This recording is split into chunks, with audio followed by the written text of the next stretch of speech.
Шаман со своим спутником накрыли импровизированный стол из всего, что послала федеральная трасса. Машины продолжали останавливаться.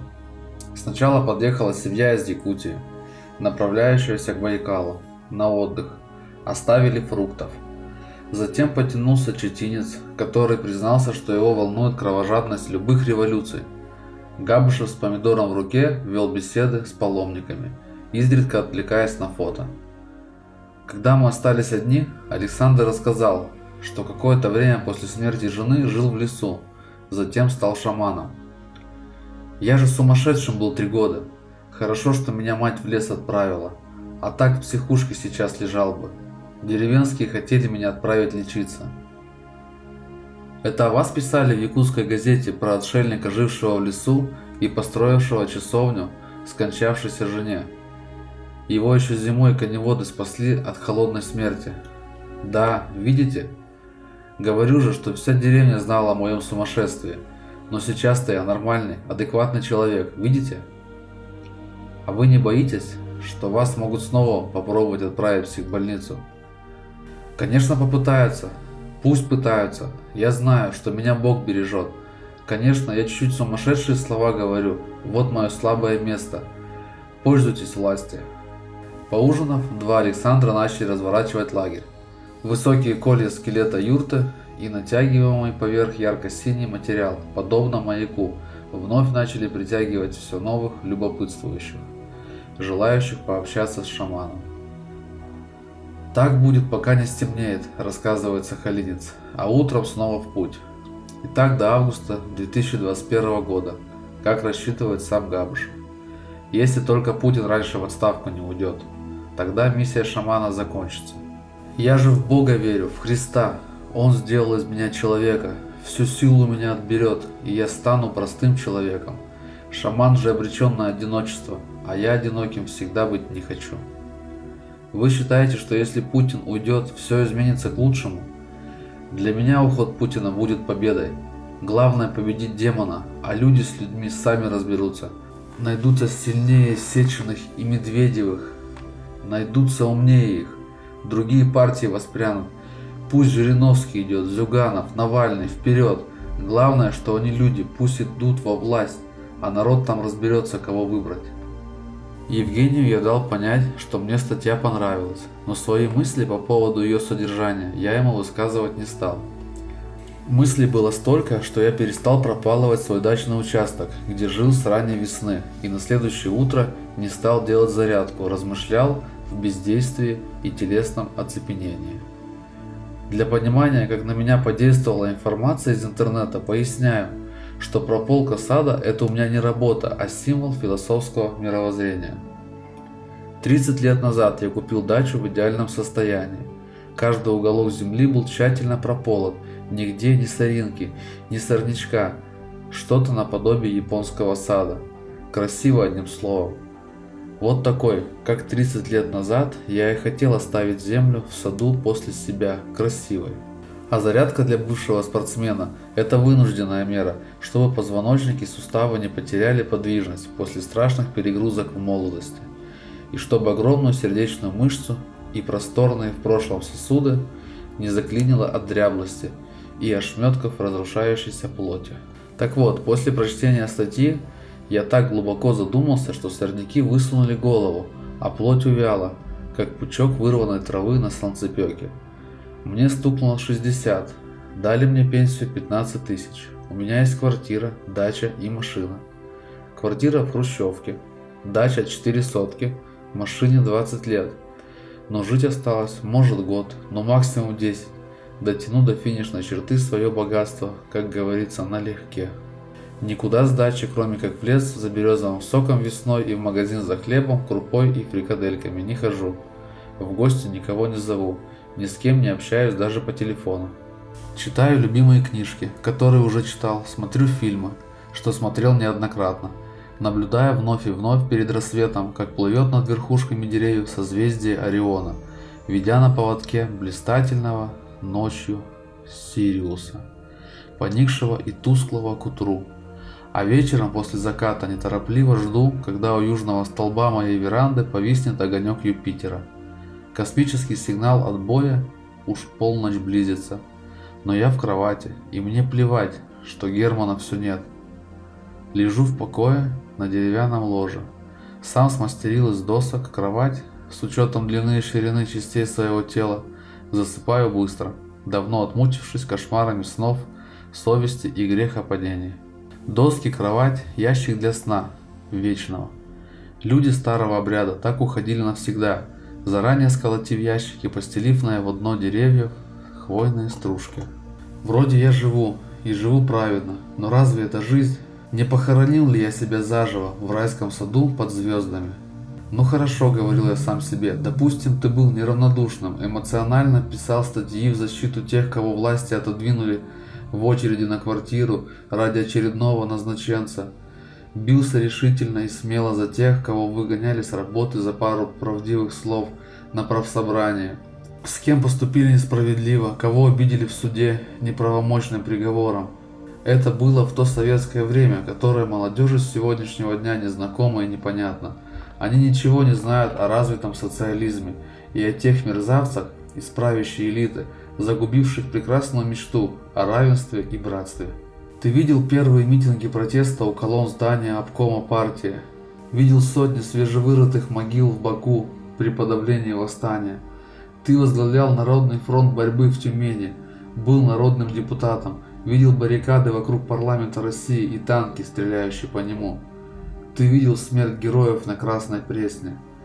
Не тех героев, что погибли во время восстания рабочих во время революции 1905 года и которым стоит памятник в Москве. Их смерть ты видеть не мог, а тех, кого убили на твоих глазах в октябрьские дни контрреволюции 1993 им памятника нет. Меня считали вечным оппозиционером. Это потому, что я верил лидерам моей страны. И Брежневу, и Горбачеву, и Ельцину, и Путину. Но никто из них не оправдал моих надежд. Вот так жизнь и прошла.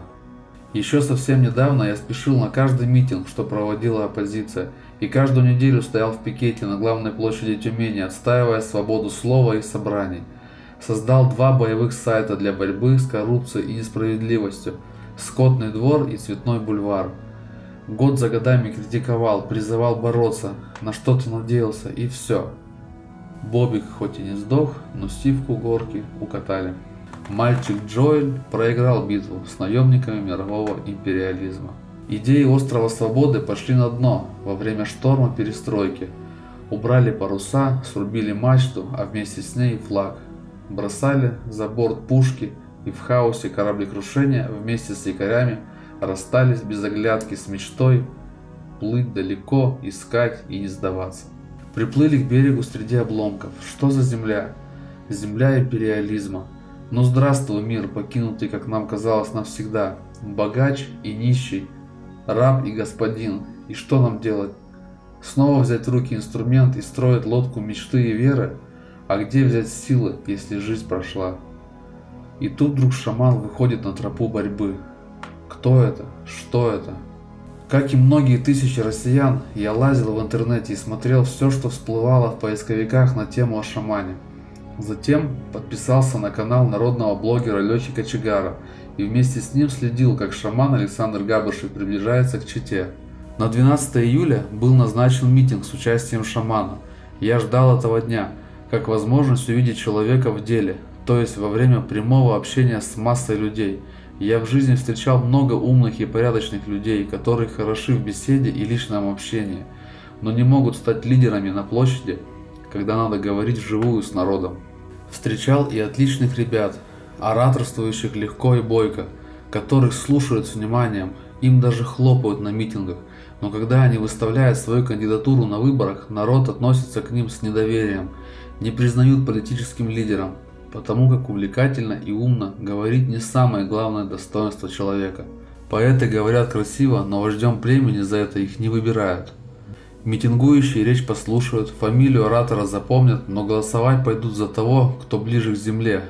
Директор агрофирмы, врач поликлиники, армейский командир, спортсмен с медалями или строитель. Все те, кто гарантирует крышу над головой, кормежку, лечение и праздник после ужина во время прямой трансляции чемпионата мира. Чтобы поверить поэту и пойти за ним, надо быть униженным и оскорбленным, когда спасти душу может только слово и меч в руке, когда оратор стихнет. В сегодняшних реалиях автомат. Кто мы сейчас? Рабы, униженные или оскорбленные? Да, нас унижают те, у кого есть миллиарды на счету. Мы знаем, что они их честно заработать не могли. Украли, это всем понятно.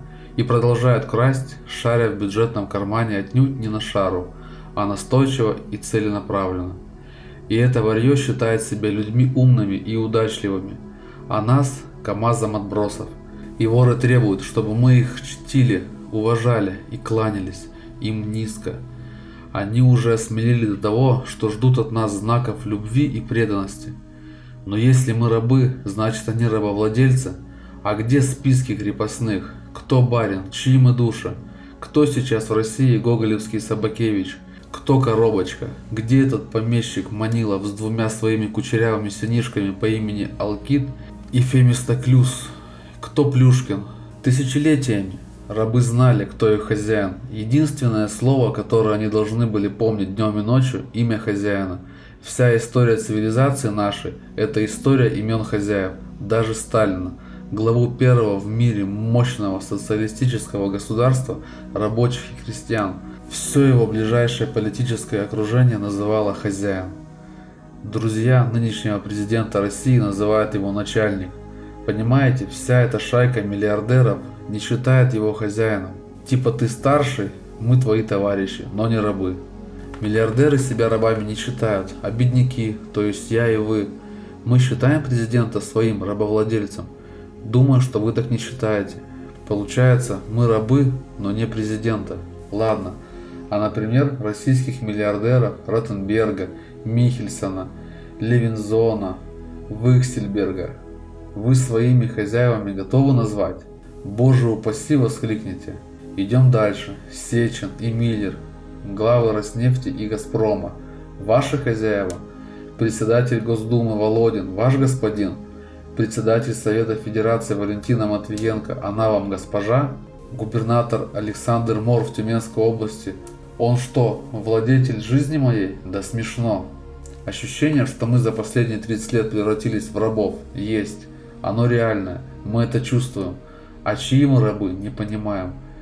Если бы кто-то конкретно морил нас голодом и заставлял работать на плантации или в шахте по 12 часов, а за непослушание хлестал нас плеткой на конюшне, мы бы знали, кто этот мистер и кому из его центурионов при случае мы воткнем нож под латы.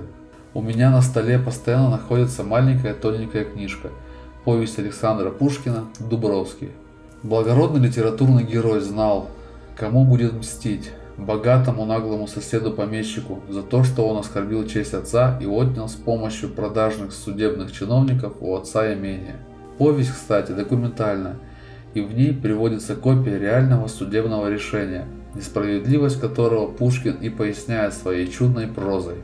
Так вот, рабы, крепостные крестьяне отца романтического героя, помогали ему в акте мщения, прежде всего потому, что не хотели служить самодуру соседу, но к своему хозяину, отцу молодого Дубровского, относились с уважением. И если уж подперли дверь дома, где отдыхали пьяные чиновники, и сухое сено вдоль деревянных стен насыпали, чтобы занялось быстро и горело со всех сторон, так не по приказу, а как бы невзначай, мол, сами не знаю, как так получилось. Похоже, Пушкин подметил важную деталь психологии раба. Свой хозяин завсегда лучше чужого хозяина.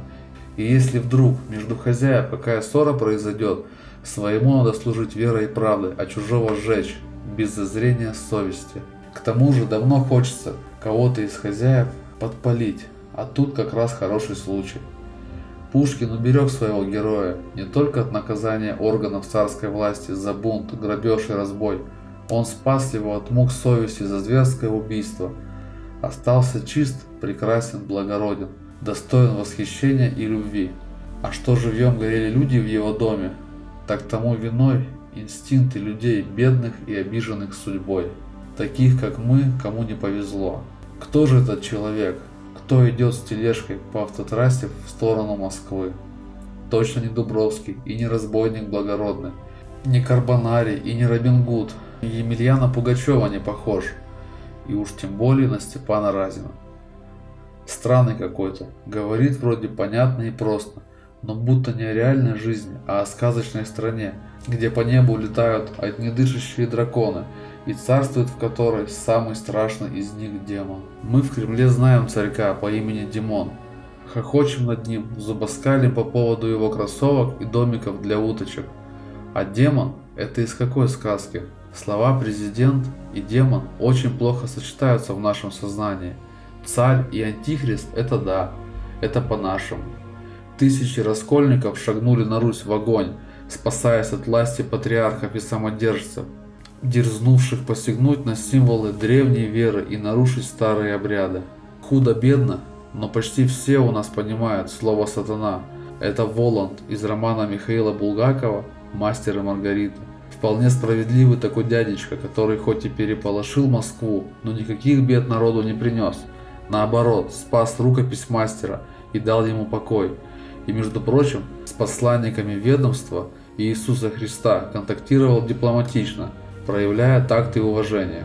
Зря, что ли, москвичи написали на стене в подъезде, где находилась нехорошая квартира, такую надпись: «Воланд, приезжай, слишком много дряни развелось». Я сам видел эту надпись, и у меня есть фотография, где я молодой стою рядом с ней в знаменитом подъезде. Благодаря творчеству шаманов, художественного слова и магии кино «Сатана» стал в сознании читателей и зрителей любимым и явно положительным героем, как и гестаповец Мюллер из сериала «17 мгновений весны». Чудо превращения, не правда ли? Демон – это страшный черт, который веками злобно мечется по миру и в наши дни сделал своим пристанищем Кремль. Или это лишь образ, смысл которого совсем иной, и этот смысл не так уж страшен? Это абсолютное зло или метафора из народных сказок и былин? Демон в Кремле – это эпатажная лексика человека из глубинки, желающего приковать себе более широкое внимание, чем-то, которое обычно уделяют обычным туристам-путешественникам. Что подразумевает шаман под словом «демон»? Над этими вопросами ломал я голову, пока выискивал новые ролики про шамана, которых на ютубе становилось все больше и больше. Ответов так и не находил. Чаще всегда фраза «иду в Москву изгнать демона Путина» звучала в роликах без аргументации и разъяснений.